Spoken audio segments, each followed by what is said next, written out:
we'll stop with throwing shade. So today, this is quite honest. I don't know. You have 526. Work on it. Like, try to get it done.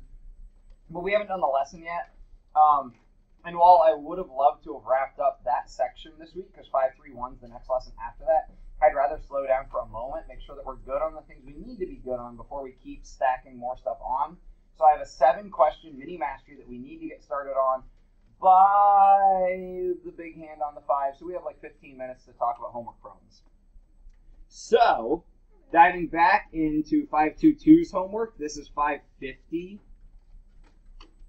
No, maybe it's 523. I think we got through all the critical things yesterday. Yeah, we started on 523 talking about the independent dependent. So sorry, you don't need 522 out, you need 523 out. Yeah? Wouldn't D be independent because if they break the Yep.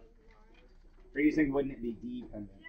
So D was confusing for people, and we might as well talk about this again. So if you're like sketching or doodling or off task or doing your homework, please stop right now and just focus back on us. We have a box. Cooler, right?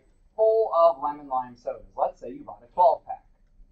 The first person to reach in and grab a soda, what's their chance of getting a lemon lime? 12 out of 12. 12 lemon lime out of 12 total. You take one. Like that person takes one. I now walk over to the cooler. What's my probability of getting a lemon lime soda? 11 out of 11. It's still 100%. Did the probability change? No. Dependent situations, the probability changes, right? So when nothing changes, it's independent. My chance of getting a lemon lime is the same as your chance of getting a lemon lime, even if you go after me. Now, if there's a variety of sodas in the cooler, then it's dependent. But because they all match, it's independent. Each situation is still 100%. Any questions on that? D was the most confusing part of there, and in the very CPM fashion, that's how it's supposed to be. It's the last part of the question, most confusing part. So, Sky's favorite ice cream shop, or Sky's ice cream shop is Mario's favorite place. Sorry, I'm switching some names around. Unfortunately, because he was late arriving, there was friends that already ordered. He didn't know what they ordered for him. They told him that it was either a waffle or a sundae, and that the ice cream flavor was apricot chocolate or blackberry. Yeah, well, this was on your homework. I hope you did it. You are supposed to have 523 out right now. I'm a little confused why you don't, but it's... Oh, yeah, sorry. Look, that was 5 minutes ago. Don't ask my brain to stay, like, remembering what was 5 minutes ago. You could have made a table for this, right? If you made a table, you could have said, I'm going to write real small. You could have said waffle cone or sundae, and then apricot, chocolate, or blackberry. And if you made a table, it makes your life easy to realize there are 6 possible combinations. A waffle cone with apricot, a waffle cone with chocolate, and a waffle cone with blackberry. I would actually take any of those right now. Sundae, chocolate, sundae, blackberry. So if we list them all out, there we go. Probably tomorrow we'll get something with apricot ice cream. 2 out of the 6. Sunday, 3 out of the 6. Right? What's probably he will get either, that's like an or, they don't care, so either something with chocolate or waffle. So now, if we have a table, we can go and highlight everything with a waffle cone or a chocolate or a blackberry. Oh, wait. Waffle cone with blackberry. Yeah. So these are 2 separate things. Something with chocolate. So wait, something with chocolate, right? But waffle cone with blackberry, that's only, no, 1 option. Crap. I keep highlighting too much. So that's only this. So actually it's only 3, right? Yeah. Chocolate is 2 of them. Waffle cone blackberry is only 1 of them. So that's 3 out of 6. Probability he gets orange sherbet. 0. There's no orange sherbet. I've heard there's a difference between sherbet and sherbet. Everyone look at this problem because I bet half of us did it in a way that was more complicated than it needed to be. 51. Wow, what's your area here, Araya? My area, that is 3x plus 3. Before Araya plugs in anything for x, she writes out these expressions on a binder that has now disappeared. Or in a binder that has now disappeared. And then the perimeter, Araya, this is the tougher one. What's the perimeter? It is 2x plus. Ooh, crap. No, what is this over here? X minus 2. X minus 2. So 2x, absolutely. But then 1, 2, 3, 4, 5, 6, 7, 8, 9, 10, 11, 12. So it's plus 10. Minus 2, so plus 10. If you didn't have those expressions on your paper, you chose a harder way than you should have. Because then, and I've got A, B, and C on different slides here. Sorry, so just stick with me. Then we don't have to redo 9 plus 1 plus 1 plus 1 plus 9 minus 2 plus, like, when we know x is 9, just substitute it. So now my area, what's 3 times 9? 27 plus 3 more. Area is 30. Perimeter, 2 times 9, 18 plus 10, 28. Now this is where it gets funky. What? There was no. You didn't put your centimeter or your units. Yeah, they didn't. Oh, yeah, they told us it's centimeters. 2x plus 10. So I'm trying to go quickly because I know we got to get through a couple things and then do this quiz. This, I think we talked about briefly in class. If x was a half, these x tiles would actually only be this big. Yeah, we talked, I think, maybe. Or it was the other class. So still 1, 1, 1, 1, 1, 1, 1, 1, 1, 1. Wait. This is x minus 1? Wait, what? X minus 0.5. So, while the expressions are really nice to use when things, like, make sense, I don't know if we can use it with the 1/2. And this, again, it's homework. You don't have to get this right, but start thinking critically. If I plug a half into these expressions, I can get answers. And actually, the area will still work out just fine. It's the perimeter that gets weird. And that's why we asked this right here. Does your perimeter expression work? And really, I should have said, like, does it work / make sense? Draw it, right? I should have made you draw it.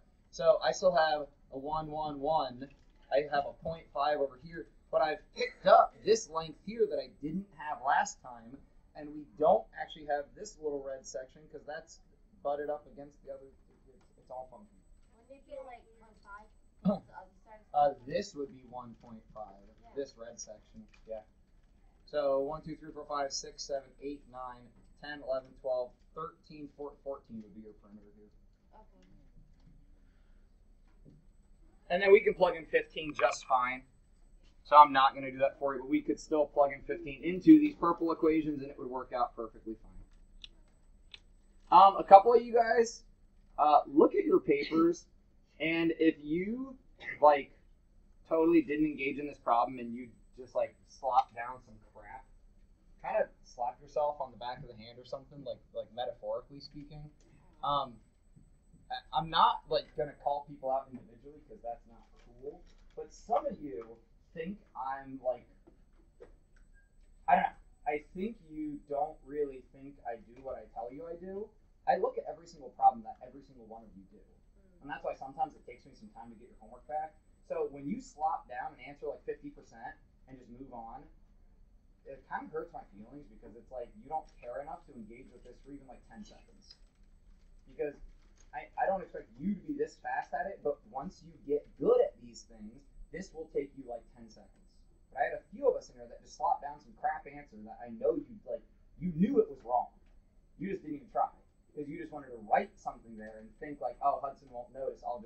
There's pencil markings there, like caveman script. It doesn't matter. We'll just be like, no, I look at it. And when the math's wrong, I'm like, do my kids just not know? Or did you just not care? And you're just like, whatever.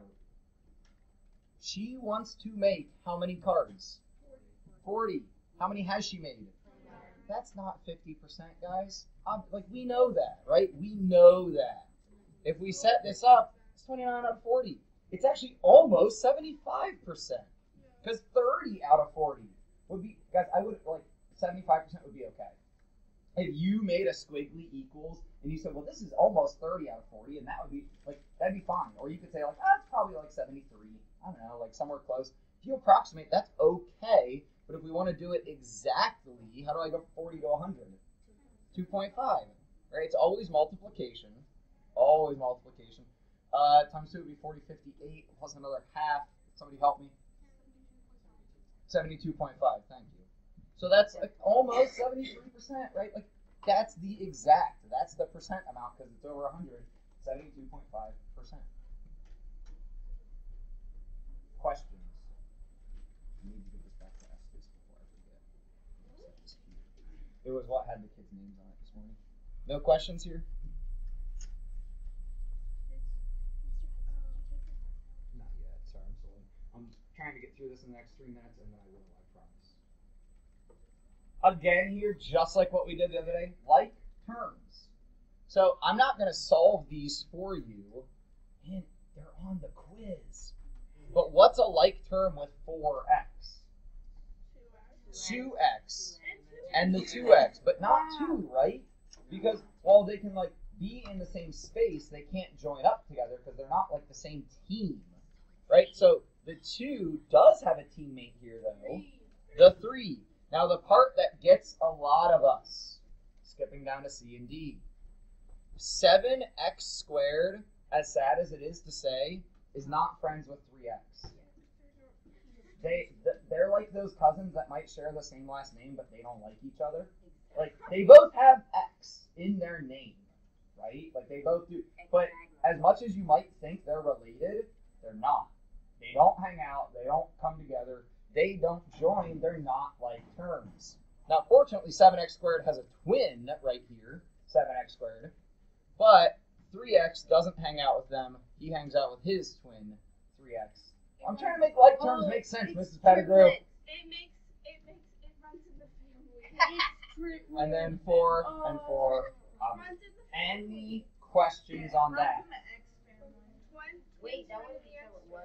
Any questions remaining on any of those homeworks? Actually, that's dangerous to ask, so I want to start the quiz real soon.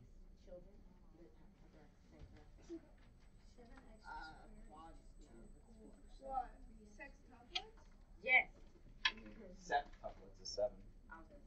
You think that'd be possible? I mean, yeah. You just keep having kids. No, at once. I've seen At once? yeah, I saw Oh, well, Snapchat, yeah. it said Alright, you don't really have any tough calculator math. You don't really need a calculator. Hey guys, that's a big hint towards number 7. You don't need a calculator to solve it. So if I'm telling you you don't need a calculator, it must work out nicely because Mr. Hudson made this test. It's not from CPM. And actually, I love when life works out. If you look at number 7, there are actually 9.6 hours of daylight right now. Because there are 9 hours and 40 minutes. So, guys, I actually, when I was writing this test, I'm normally in this chapter right about now 40 minutes out of 60 minutes. Because literally, if you look at weather.com right now, it says today's sunlight is 9 hours, 40 minutes long. 40 minutes out of 60 minutes reduces to 2/3, and that's 0.6 repeating. Now, we don't want to use 0.6 repeating. We'd rather just use 0.6 because it's nicer for the math we're trying to do. So this is true. There's 9.6 hours of daylight right now. So I want you to compute what percent of our day is actually day currently in Ohio winter. Aside from that, 6 you'll recognize as a problem that y'all struggled on the homework. It's different. It's different points. Please don't think that's identical to the homework. Or sorry, 5. 6 is identical. 5 is not. 5 is new points. I gave you different points. Use a ruler if you want to, but you probably won't need to. Only other caution I would give you is on 2. I would change like minuses into plus and negative, but that's up to you. Can you put the date down on here? I already gave the date on there. Yeah, Well, right. thank you. When I know we're all doing something the same day, I just go ahead and try to date it. Alright, I'm gonna go give this flash drive back to Mr. Estes real quick. If you guys can just stay cool. Oh, I broke my yogurt. No. It's leaking. What? Well, it's